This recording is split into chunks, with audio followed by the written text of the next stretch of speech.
Right. Well, it's kind of funny, all the hashtags, Twitter, social media, yada, yada, yada, yada, yada, and the topic is think, ink. So, I have to be honest with you, and I know these are the rules, what 52 places around the world are all thinking ink, and I love it, and I've got it, and that is the topic. But I thought to be a little more honest, be a little more bespoke for me, I've kind of come up with a little subhead for my Think Ink, which is this: Ink.Pen.Paper.Repeat, because to be very honest, that's me. And maybe by the end of my little chat you think I'm a bit daunted, because I'm in this spiral. As much as we Twitter feeding and doing all those things, I'm stuck here. Not stuck, therefore I'm a Luddite and I don't appreciate progress, but psychologically, whatever the hell the right word is, this is me. And I can even tell you when it started. So now I'm going to show you my standard 4 book. The only book I have from school that I've kept, and it's what we would call composition, essays. And what was wonderful here, there was a period where every week we had to write on a topic that we enjoyed. And at the end of the book, Miss Cooperin, I'm going to need 2 hands.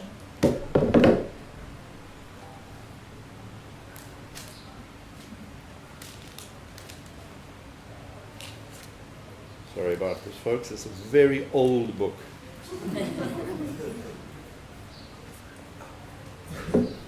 Red ink. Excellent work, John. You obviously enjoy writing. Please keep it up. And that's the only excellent I ever got in my entire school career. It is probably the first and last accolade I ever received in my genuinely high school, primary school, never made it to university. So that's when it started. Someone said I was good at something. Excellent in red ink with a little star next to it. And I thought, when I originally got this title, I was going to talk about ink and connecting words together. Writing, because that's what Miss Cooperin, standard 4K, said I was good at. But then I thought a little bit about, look, I think I would prefer to talk about how we deliver words, how we share them, rather than just the words themselves. So may I ask you, how many of you in the room have a tattoo?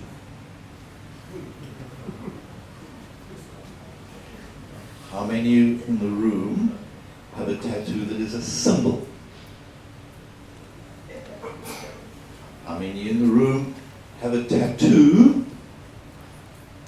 that is, oh, you can't see that very well, it's not just a symbol, but is a word or words?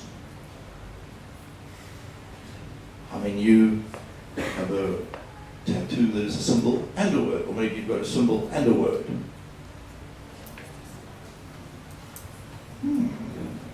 Interesting.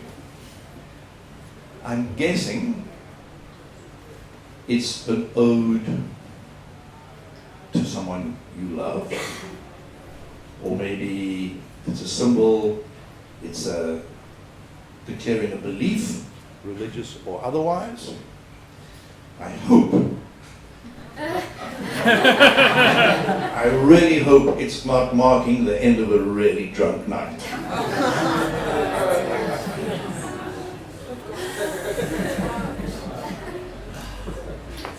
The point is this. Most tattoos are an expression of love. You don't get many like this, but see mom and dad, mom and dad, I love you.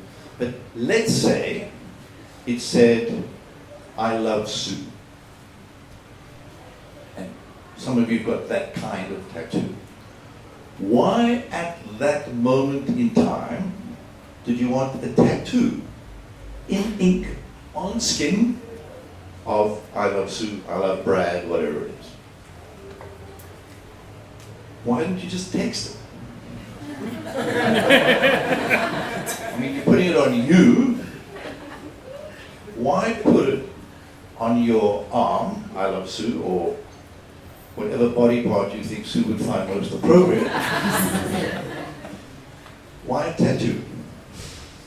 And if it's a symbol, hey, you can take that symbol and you can put it on a screen of your choice and you can see that symbol whenever you want. But you put it on your skin. You stained your skin with ink. Why? It's just a theory, but I have a feeling probably one of the reasons you did it was a need for permanence.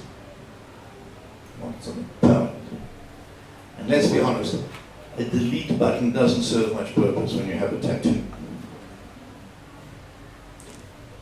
So, that need for permanence might explain my iCloud.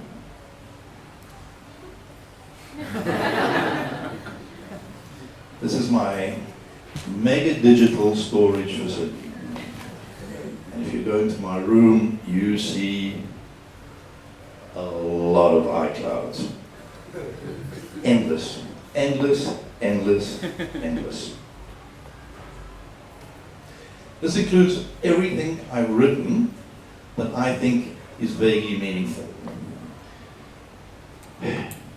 Book stories that never published, or stuff that I've written but never shown to anyone. And maybe if I go through them now, they might be dated or just plain terrible. But at the time, they were important, they were meaningful. And I wanted to keep them permanent. Gets even worse. When I was thinking about this talk, I realized, oh my God, I even have a collection of old inkwells. I mean, now we're getting seriously analog.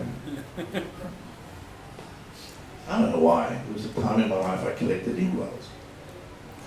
And although I do not write in a quill pen, everything I write is longhand and with ink. The serious stuff. So books, plays, notes, whatever. And it's just the way I am. Ink is my pal. I flow with ink. Open the page, that's like an unmarked map for me.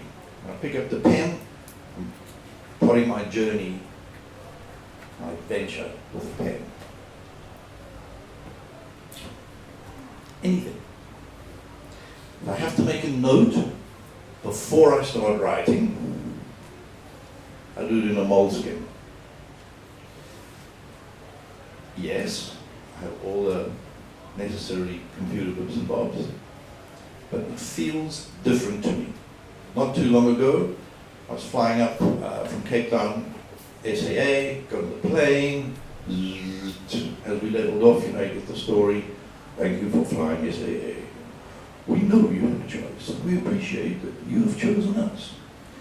If you're in business class, you'll be served today by Sammy Snozweiss and Cocaine Kabbalah. I mean, where the hell do you get those names from? I immediately had to pull out my book and write those names down. I had to make those names permanent. Sammy Snozmice, Cocaine Cabal. And then they came, the guys weren't lying, it wasn't a joke.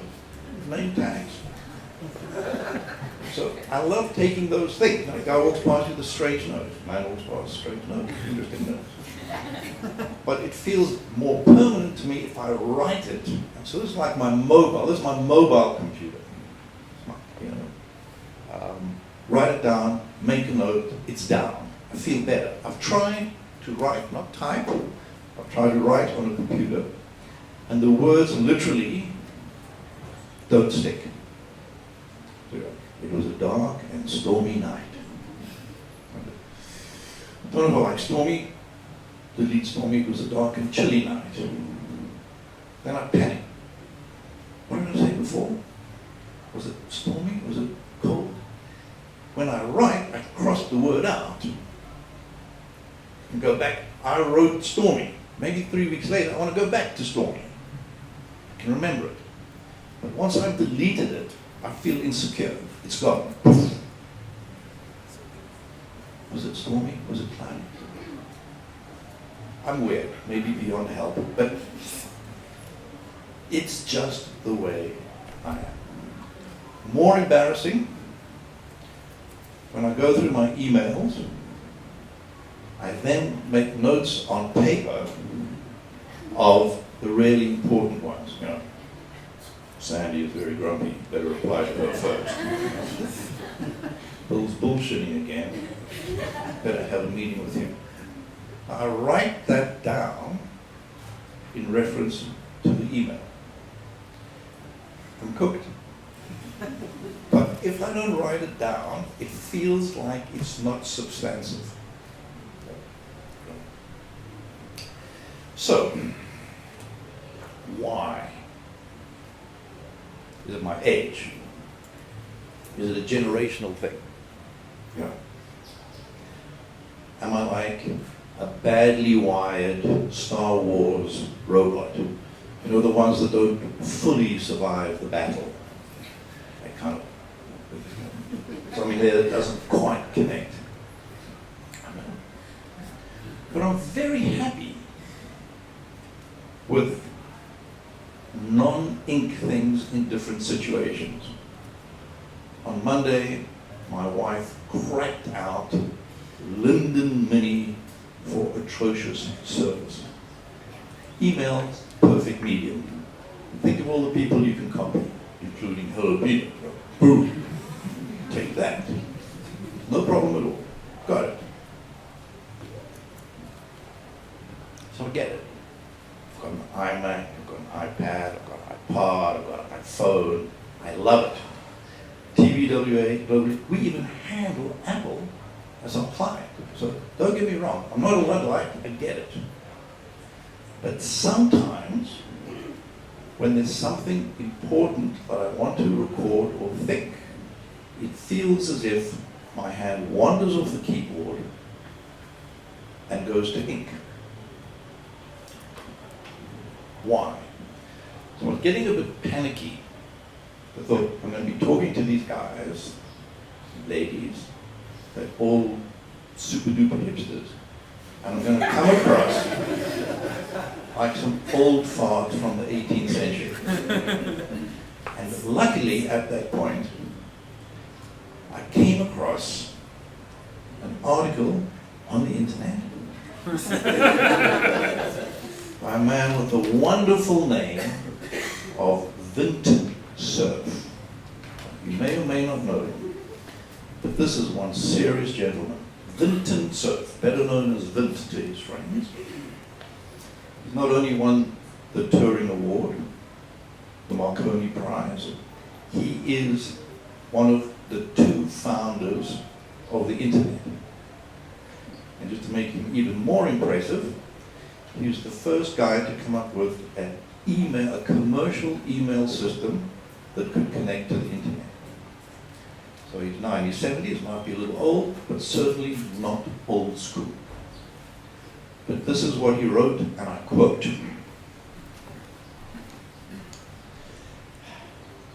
"I am worried that all the images and documents we have been storing on computers will eventually be lost. We will enter a digital dark age. Our life, our memories, our most cherished family photographs increasingly exist on bits of information, on hard drives, and in the cloud. They all risk being lost in the accelerating digital revolution. Backwards compatibility is not guaranteed. Backwards compatibility is not guaranteed. So over time, we may accumulate vast archives of digital content, but not actually have any way of accessing them. So possibly deep down, in a world that's so fast, that's so connected, that's so temporary, maybe my love for ink, because it slows things down, because it's more intimate, and maybe it's even more permanent.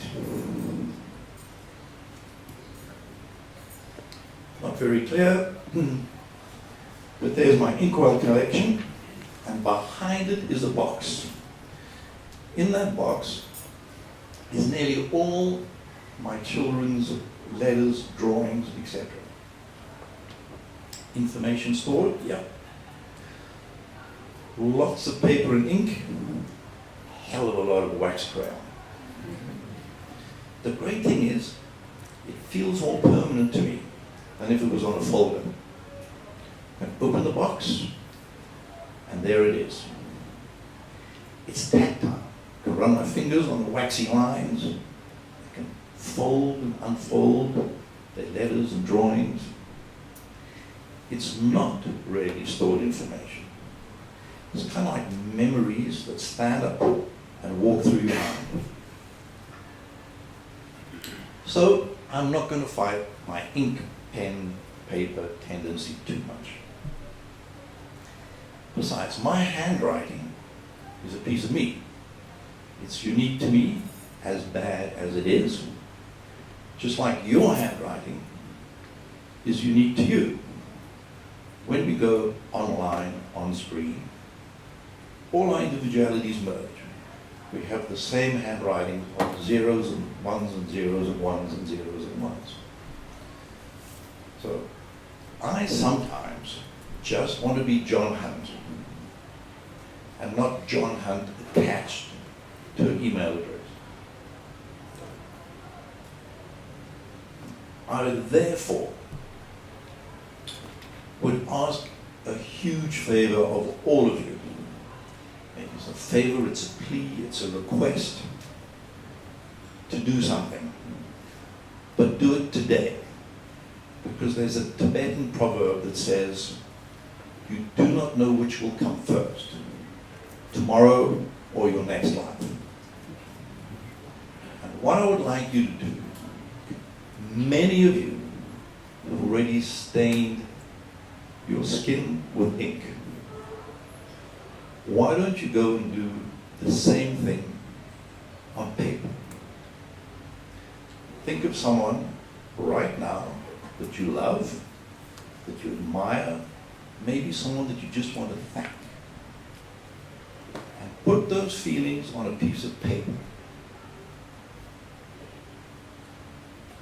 After that person has read it, I promise you, they will put it in a very safe, permanent place. And who needs to worry about backward compatibility when you've already made an indelible mark in their hearts and minds? Thank you very much.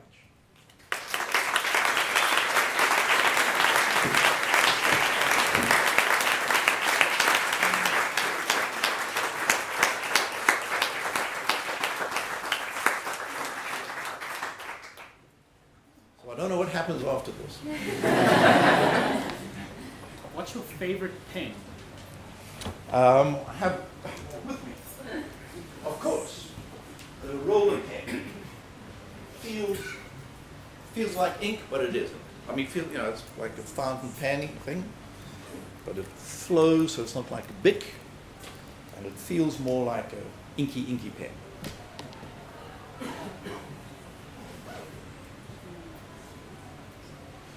Is there a preference of stuff you like to write? Whether it's just stuff you've seen, observations from life, or creative writing in terms of stories? I like to do. I really like to write anything. That's the great thing. I don't feel that I'm a genre person. Whatever, advertising, marketing, art of ideas, about ideas. Space Between is a novel about a crazy guy who gets beaten about in Joburg but keeps his sense of humor. Play was, those days, wrote 4 or 5, but Fidelix was about censorship in apartheid days. Some of the notes, in my iCloud are just stuff I felt in a moment in time. For me, when I write stuff, I feel better. So maybe it's a therapeutic thing, like annoying meditation, because writing makes you think, which pisses me off, but when it's finished, I feel better. When did you last receive the handwritten letter? What lesson that was sent to you? My wife sent me a letter, which was half apology because she was really grumpy, and half shitting on me because I was the cause of the grumpy.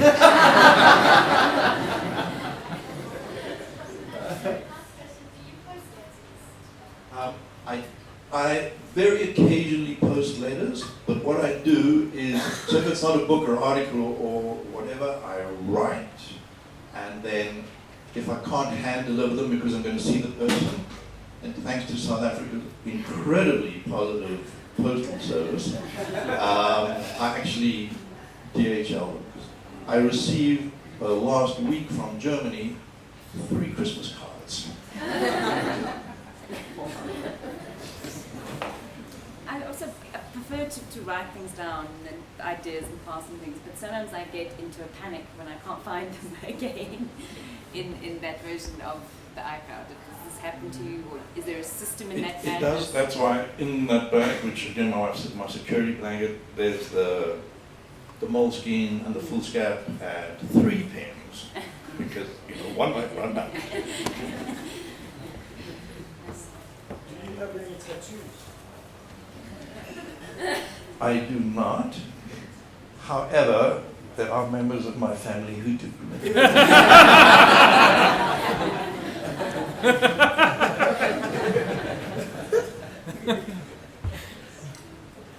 Would you say you encourage your children to write or to use more of the technology in terms of typing and that?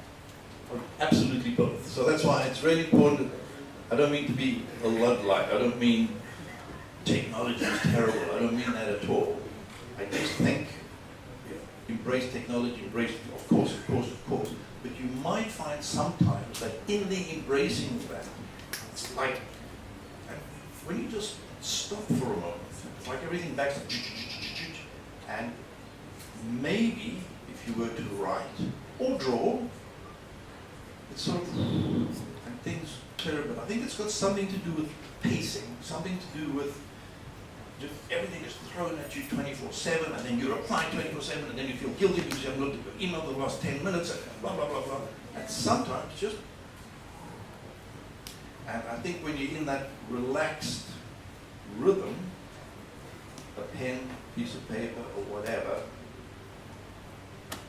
maybe is an interesting alternative to remind you that you don't have to be cyber wacko 24/7. Why did you keep that specific book, essay book? Because of the comments? Yes. I mean, I promise you, you see my school reports, you'll know why. That's the only one I've ever kept, and I was really crap at school. So that's the only thing where I got, there's the odd little star and keep it up, and then right at the end, so That's, yes. Can you read a couple of lines from that story that you were I can, but it's a little embarrassing because it's how well I played cricket.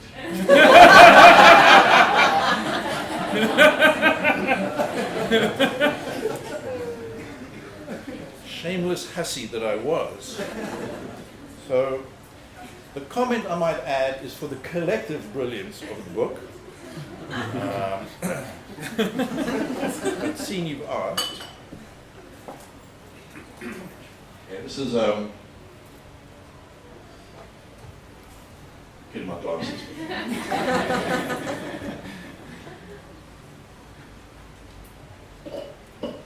Just warning you in advance. This is not pure poetry. No one is going to weep. Oh, it's going to my factual stage, and the fact that I thought I was really good at cricket. An interesting cricket match. On Wednesday the 16th of November, Mrs. Kubrin's class played Mrs. Murray's.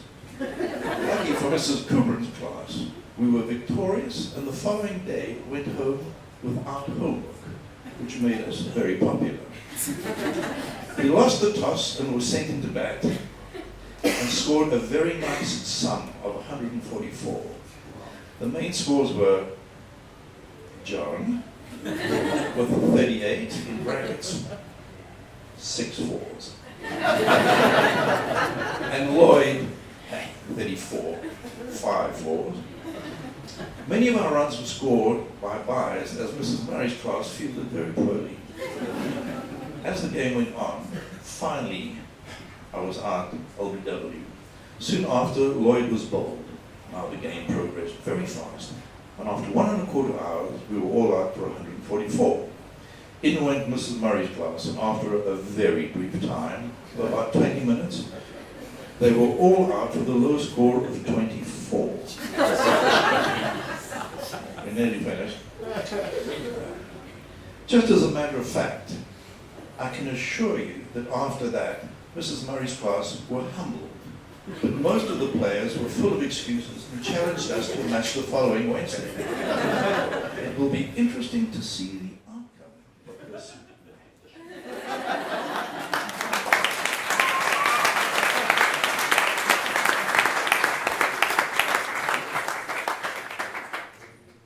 John, just a matter of interest. When you write, do you do cursive or do you print, depending on it? And do you often sketch or make diagrams and things like that? I'd just like to know the sort of thinking process and where you are mentally and emotionally. What I do is I write on the right-hand side of a foolscap page, and it sort of wanders a bit. I used to be quite cursive, but now I'm not so. I think just for speed, I've developed a kind of quick. I mean, it's proper writing, but there's not many loops and curls. And then the left-hand page is used for example. So sometimes I might make a little diagram to make something make sense, or I change, so I arrows to the side. So it looks fairly messy at the end, but I know exactly what's going on. And then, of course, it gets typed from there.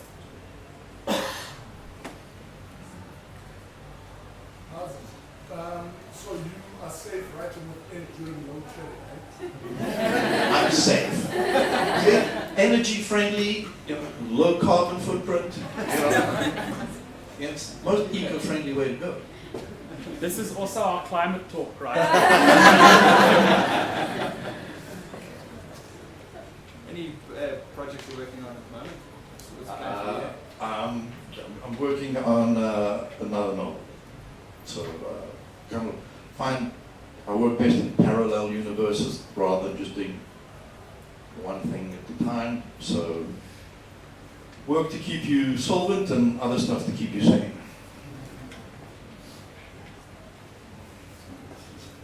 Are you not concerned at all about how fragile the medium is? Which medium? Paper. Ink fades, paper can burn.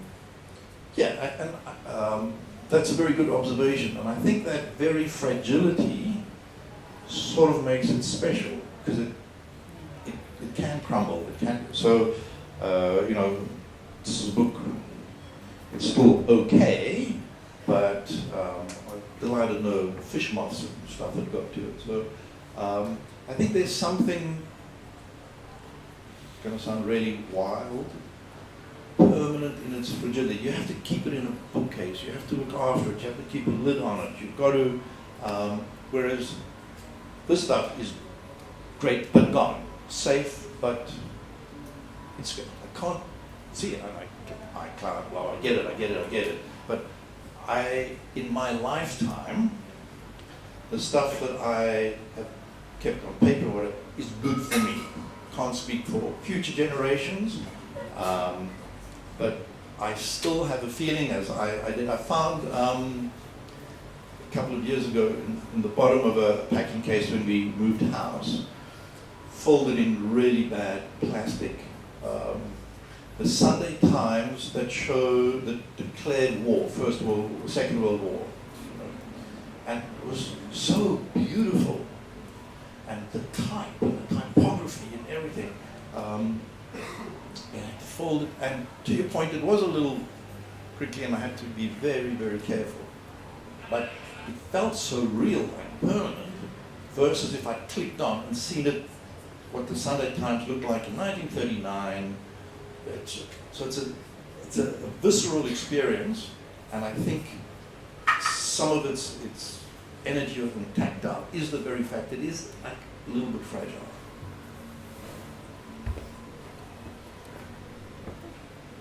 The next cricket match did you win? I'm ashamed to say I can't remember, but given my fluency in the act of crease, I'm guessing we did. Thank you very much. Thank you. Thank you.